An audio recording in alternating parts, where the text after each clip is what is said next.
We're getting a break from the rain right now, but more is coming, which is a good thing, and it really depends on where it falls too. Absolutely. Today, the lakes really didn't reap the benefits, I should say. Tomorrow, we may see some more over the areas that need it the most, but unfortunately, we could see the heaviest in the areas that got too much today. Oh, double whammy. Yeah, absolutely. Plus, we've got fog threat to contend with as well until that next round of rain moves in. Hey, speaking of rain, today we saw 3.11 inches of rain. That was a record for January 22nd, the old record 2.07 back in 2015. But more notably, this was our highest single day rainfall total since August of 2022. Look outside right now. You can see some lights and some travelers, but you can also see how dense that fog has become. Temperature is 54 degrees. We've held pretty steady all evening long, and I do think that fog will be something that many commuters may still have to contend with in the morning before the heavier rain moves in.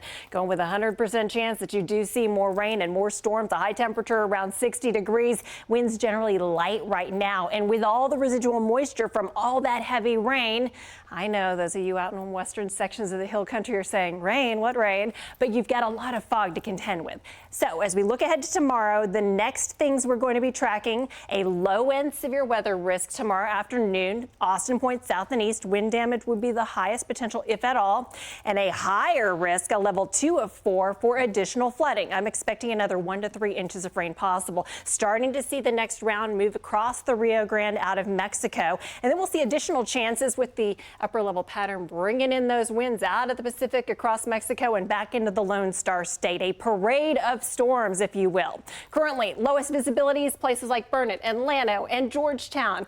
Many locations less than a mile visibility. Dense fog advisory in place until 10 a.m. Tomorrow, we've got the flood watch for Milam County. Even if you're not under that flood watch, you can anticipate heavy rain, although the highest potential for the biggest totals may end up being from Milam to Lee to Bastrop to Caldwell counties. Note, we could still see another 1.5 to 2 inches even in the Austin area, and because of the number of creeks and streams that are still trying to recover, that is probably going to trigger more areas of flood advisories, maybe some flood warnings. Here, look how everything blossoms. This is unfortunately going to be during the morning rush again. Kids at the bus stop, those of you trying to hit the roads in the morning, you go from fog to heavy rain and storms.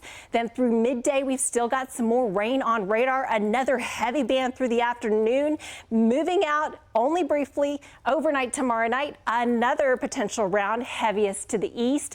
Mason, you may finally get something as we head into the early morning hours on Wednesday. Suffice it to say, multiple rounds of rain each time we get them. We're going to have to watch for flood threat. Then as we head into Thursday, we break out into sunshine late. Friday, a cold front late behind it. How about a dry and sunny weekend? We'll be back.